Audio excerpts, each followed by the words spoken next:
அஸ்ஸலாமு அலைக்கும். அஸ்ஸலாம். ரமலான் புனித ரமலான், ரமலான் புனித ரமலான், ரமலான் புனித ரமலான், ரமலான் புனித ரமலான். நஹ்மதுஹு வ நஸல்லி அலா ரசூலிஹில் கரீம். அம்மா பஅத். அல்லாஹ்வின் கிருபையால் இன்றைய தராவீஹிலே ஒரு வசனம் ஓதப்பட்டது. நபிகள் பெருமானார் ஸல்லல்லாஹு அலைஹி வஸல்லம் அவர்களுக்கு வஹி அறிவித்ததை அல்லாஹ் தஆலா குறிப்பிடுகிறார். இன்னா அவ்ஹைனா இலைக கமா அவ்ஹைனா இலா நூஹி வ நபிய்யின மின் பஅதி.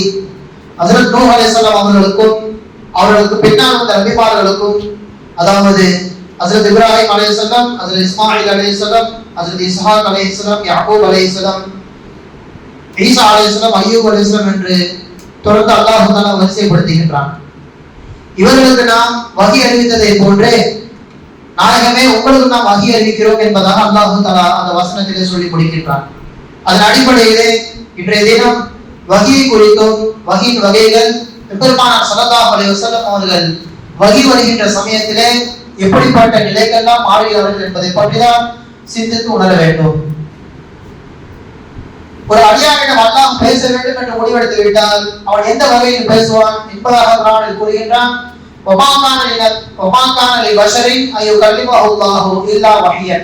அல்லாஹ் மனிதர்களிடத்தில் பேச வேண்டும் என்றால் வஹி மூலமாக பேசுவான், அல்லது திரைக்கு அப்பால் இருந்து பேசுவான், தூதுவரை ஹஜ்ரத் ஜிப்ரீல் அலைஹிஸ்ஸலாம் அவருடைய அனுமதி மூலமாக பேசுவான். இந்த வழிகள் மூலமாகத்தான் அல்லாஹ் தஆலாவின் பேச்சுவார்த்தை என்பது இருக்கும் என்பதாக குர்ஆன் வசனம் கூறுகின்றது. அதன் அடிப்படையிலே பெருமானார் ஸல்லல்லாஹு அலைஹி வஸல்லம் அவர்கள் வஹி என்பது முதலாவதாக ஹஜ்ரத் ஜிப்ரீல் அலைஹிஸ்ஸலாம் அவர்கள் வரமாட்டார்கள், எந்த விதமான சத்தமும் கேட்காது, உள்ளத்தில் அல்லாஹ் தஆலாவே அதை உதிக்க செய்வான். உதாரணத்திற்கு ஒரு ஹதீஸ்ல சொல்வார்கள், இன்ன ரூஹல் குதுஸி நஃபஸ ஃபீ ரூஹி. ஹஜ்ரத் ஜிப்ரீல் அலைஹிஸ்ஸலாம் அவர்களிடத்தில் வரவில்லை, என் உள்ளத்திலே இப்படி ஒரு சிந்தனை ஏற்பட்டது, அதாவது லன் தமூத நஃப்ஸுன் ஹத்தா தஸ்தக்மில ரிஸ்குஹா. உலகில் தோன்றிய எல்லா விதமான ஜீவராசிகளும் உயிருள்ள வஸ்துக்களும் அதற்காக நிர்ணயிக்கப்பட்ட ரிஸ்குகள் தீராத வரை உலகத்தை விட்டு வஃபாத் ஆகாது, மரணிக்காது என்பதாக என் உள்ளத்தில் தோன்றியது என்கின்ற ஒரு வஹியின் வகையை பெருமானார் ஸல்லல்லாஹு அலைஹி வஸல்லம் அவர்கள் சொல்லி காட்டினார்கள். இதுவும் அல்லாஹ் தஆலா சொல்கின்ற வஹிதான். இரண்டாவது வஹி அந்த குர்ஆன் வசனத்திலே சொல்லப்பட்டது, திரைக்கு அப்பால் இருந்து அல்லாஹ் தஆலா பேசுவான். உதாரணத்திற்கு மிஅராஜ் சமயத்திலே பெருமானார் ஸல்லல்லாஹு அலைஹி வஸல்லம் அவர்களுக்கு 50 வக்துகள் கடமையாக்கப்பட்டது. ஹஜ்ரத் மூஸா அலைஹிஸ்ஸலாம் அவர்கள் குறுக்கிட்டு அதை கொஞ்சம் கொஞ்சமாக பேசி பேசி குறைக்க சொன்னார்கள். அப்போது அல்லாஹ் தஆலாவிடம் நபிகள் பெருமானார் ஸல்லல்லாஹு அலைஹி வஸல்லம் அவர்கள் திரைக்கு அப்பால் இருந்து நேரடியாக குரலை கேட்டார்கள். இது இரண்டாவது வகை வஹி. மூன்றாவதாக ஒரு ரசூலை அல்லாஹ் தஆலா அனுப்புவான், அதாவது ஹஜ்ரத் ஜிப்ரீல் அலைஹிஸ்ஸலாம் அவர்கள். மூன்றாவது வகையான இந்த வகையில் மட்டும் ஜிப்ரீல் அலைஹிஸ்ஸலாம் அவர்கள் மூன்று விதமாக அண்ணல் பெருமானார் ஸல்லல்லாஹு அலைஹி வஸல்லம் அவர்களுக்கு காட்சி அளிப்பார்கள். அதில் முதலாவது அவர்களின் நிஜ உருவிலே பெருமானாருக்கு தோற்றம் அளிப்பார்கள். இது 23 வருட நுபுவத் வாழ்க்கையில் பெருமானார் ஸல்லல்லாஹு அலைஹி வஸல்லம் அவர்களுக்கு 2 தடவை மட்டும்தான் சாத்தியமானது. 2 தடவை மட்டும் தன்னுடைய நிஜ உருவிலே ஹஜ்ரத் ஜிப்ரீல் அலைஹிஸ்ஸலாம் அவர்கள் தோற்றம் அளித்தார்கள். அதை குறித்து சொல்கிறார்கள், ஜிப்ரீல் அலைஹிஸ்ஸலாம் அவர்கள் முன்ஹபித்தும் மின ஸமாஇ சாதன் இதலா ஹல்கிஹி மா பைன ஸமாஇ இலல் அர்த்.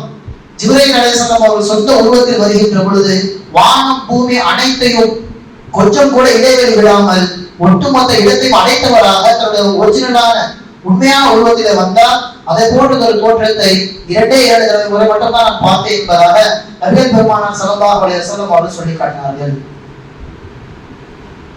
ஜிப்ரீல் அலைஹிஸ்ஸலாம் அவர்கள் வருவதில் 2வது முறை மனித உருவிலே தோற்றம் அளிப்பார்கள். நமக்கு எல்லாம் தெரியும், ஹதீஸ் ஜிப்ரீல் என்று சொல்லப்படுகின்ற மிஷ்காத் ஷரீஃபிலே 2வதாக பதிவு செய்யப்படும் ஒரு ஹதீஸ் மனித உருவில் வந்து நாயகமே ஈமான் என்றால் என்ன, இஹ்சான் என்றால் என்ன, இஸ்லாம் என்றால் என்ன தொடர்ந்து கேள்வி கேட்டு அதற்கான பதிலையும் அவர்களே சொல்லிக் கொடுப்பார்கள்.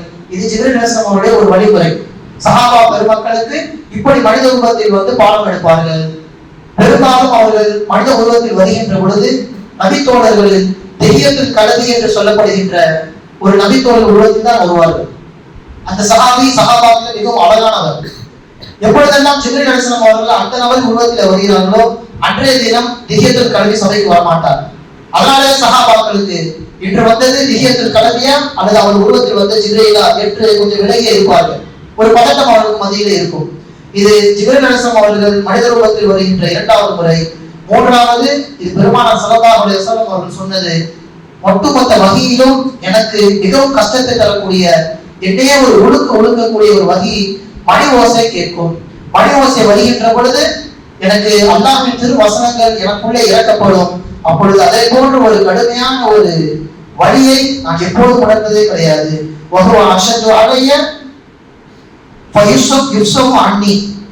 அந்த மணி ஓசை கேட்கப்படுகின்ற பொழுது எனக்குள் இறங்குகின்ற குர்ஆன் வசனங்களின் மூலமாக என் விலா எலும்புகள் ஒன்றோடு ஒன்றை இணையும் அளவிற்கு அவ்வளவு நெருக்கமாக உடல் வலி ஏற்படும் என்பதாக எம்பெருமானார் ஸல்லல்லாஹு அலைஹி வஸல்லம் அவர்கள் சொல்லி காட்டினார்கள்.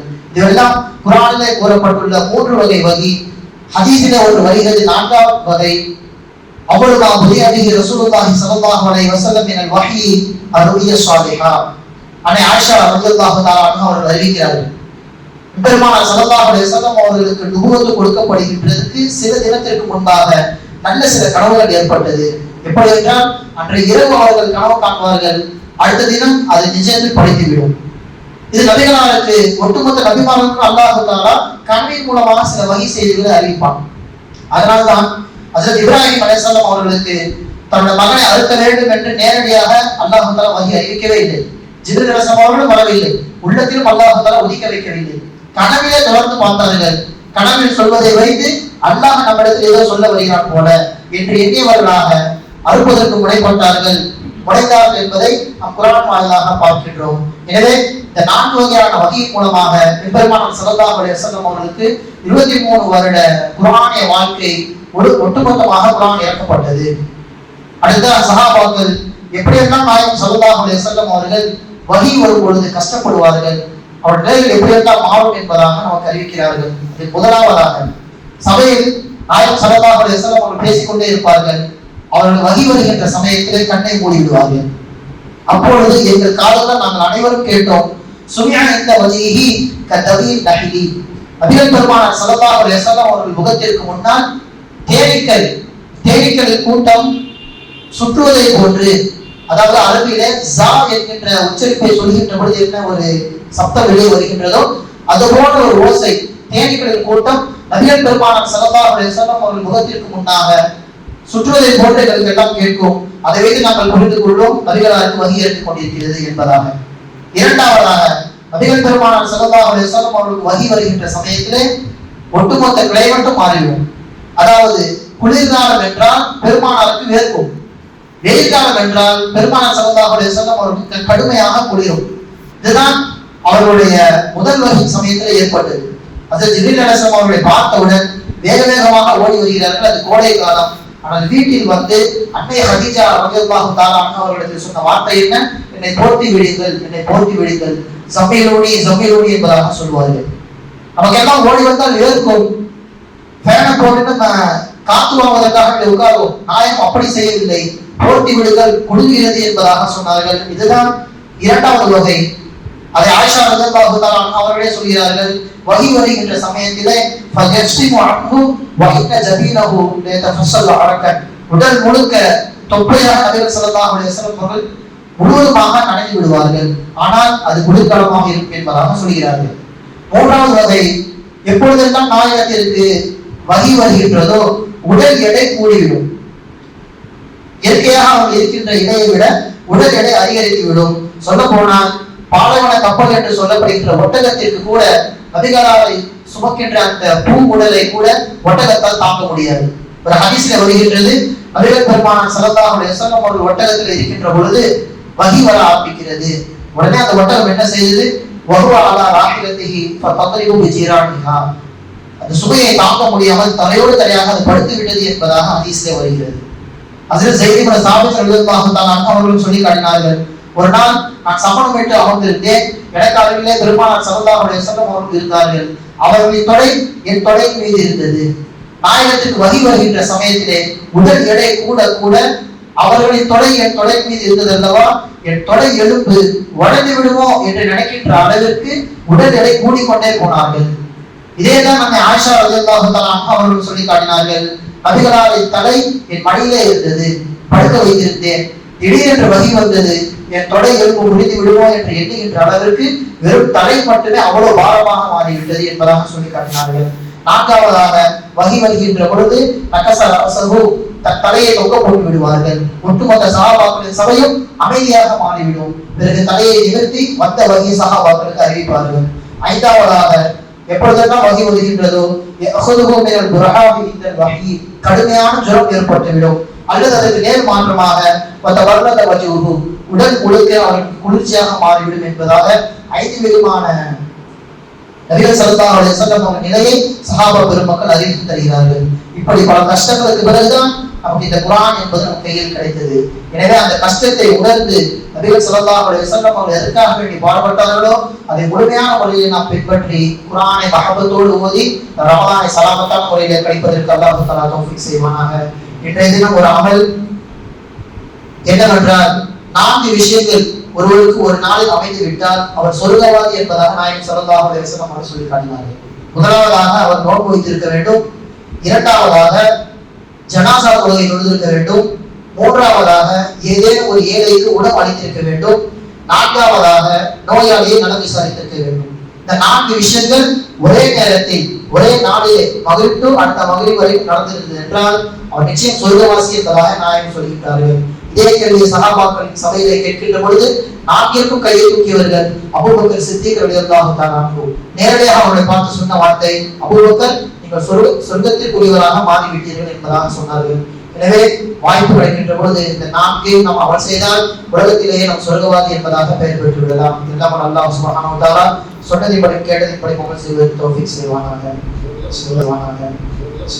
அளவற்ற அருளாளனும் நிகரற்ற அன்புடையோனுமாகிய அல்லாஹ்வின் திருப்பெயரால். அல்லாஹ் நித்திய ஜீவன், பேரண்டம் அனைத்தையும் நன்கு நிர்வகிப்பவன். அவனைத் தவிர வேறு இறைவன் இல்லை. அவன் தூங்குவதும் இல்லை, மேலும் சிற்றுறக்கமும் அவனை பிடிப்பதில்லை. வானங்களிலும் பூமியிலும் உள்ள அனைத்தும் அவனுடையவையே. அவனுடைய அனுமதியின்றி அவனுடைய திருமுன் எவர்தான் பரிந்து பேச முடியும்? அவர்களுக்கு முன்னால் இருப்பவற்றையும் அவர்களுக்கு பின்னால் மறைவாக இருப்பவற்றையும் அவன் நன்கு அறிவான். அவன் அறிவித்துக் கொடுக்க நாடுவதைத் தவிர அவன் ஞானத்திலிருந்து வேறெதையும் எவரும் புரிந்து கொள்ள முடியாது. அவனுடைய அரசாட்சி வானங்கள் பூமி அனைத்திலும் பறந்து நிற்கின்றது. அவற்றை பாதுகாப்பது அவனை சோர்வரச் செய்வதில்லை. மேலும் அவன் மிக உயர்ந்தவனும் மகத்துவம் மிக்கவனுமாய் இருக்கிறான். பாகம் 3 அத்தியாயம் 2 வசனம் 255. தாரிக் பின் ஷிஹாப் ரஹ்மத்துல்லாஹி அலைஹி அவர்கள் கூறியதாவது, முதலில் பெருநாள் தினத்தில் தொழுகைக்கு முன் சொற்பொழிவு நிகழ்த்தியவர் மர்வான் பின் ஹக்கம் ஆவார். அவ்வாறு அவர் சொற்பொழிவு நிகழ்த்தி கொண்டிருந்தார். அப்பொழுது அவரை நோக்கி ஒருவர் எழுந்து நின்று சொற்பொழிவுக்கு முன்பே பெருநாள் தொழுகை தொழ வேண்டும் என்று கூறினார். அதற்கு மர்வான், முன்பு நடைபெற்றது கைவிடப்பட்டு விட்டது, இப்போது அது நடைமுறையில் இல்லை என்று கூறினார். அப்போது அங்கிருந்த அபு சயீத் அல் குத்ரி ரலியல்லாஹு அன்ஹு அவர்கள், இதோ இந்த மனிதர் தமது கடமையை நிறைவேற்றிவிட்டார். அல்லாஹ்வின் தூதர் ஸல்லல்லாஹு அலைஹி வஸல்லம் அவர்கள் பின்வருமாறு கூற நான் கேட்டுள்ளேன். உங்களில் ஒருவர் ஒரு தீமையை, மார்க்கத்திற்கு முரணான ஒரு செயலை கண்டால் அவர் அதை தமது கரத்தால் தடுக்கட்டும். முடியாவிட்டால் தமது நாவால் சொல்லி தடுக்கட்டும். அதுவும் முடியாவிட்டால் தமது உள்ளத்தால் அதை வெறுத்து ஒதுக்கட்டும். இந்த இறுதி நிலையானது இறை நம்பிக்கையின் பலவீனமான நிலையாகும். சஹீஹ் முஸ்லிம் பாகம் 1 ஹதீஸ் 78.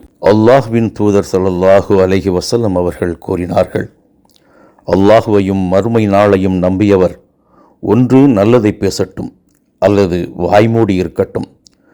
அல்லாஹுவையும் மறுமை நாளையும் நம்பியவர் தம் அண்டை வீட்டாரை கண்ணியப்படுத்தட்டும். அல்லாஹுவையும் மறுமை நாளையும் நம்பியவர் தம் விருந்தாளியை கண்ணியப்படுத்தட்டும். இதை அபு ஹுரைரா ரலியல்லாஹு அன்ஹு அவர்கள் அறிவிக்கிறார்கள். சஹீஹ் முஸ்லிம் பாகம் 1 ஹதீஸ் 74.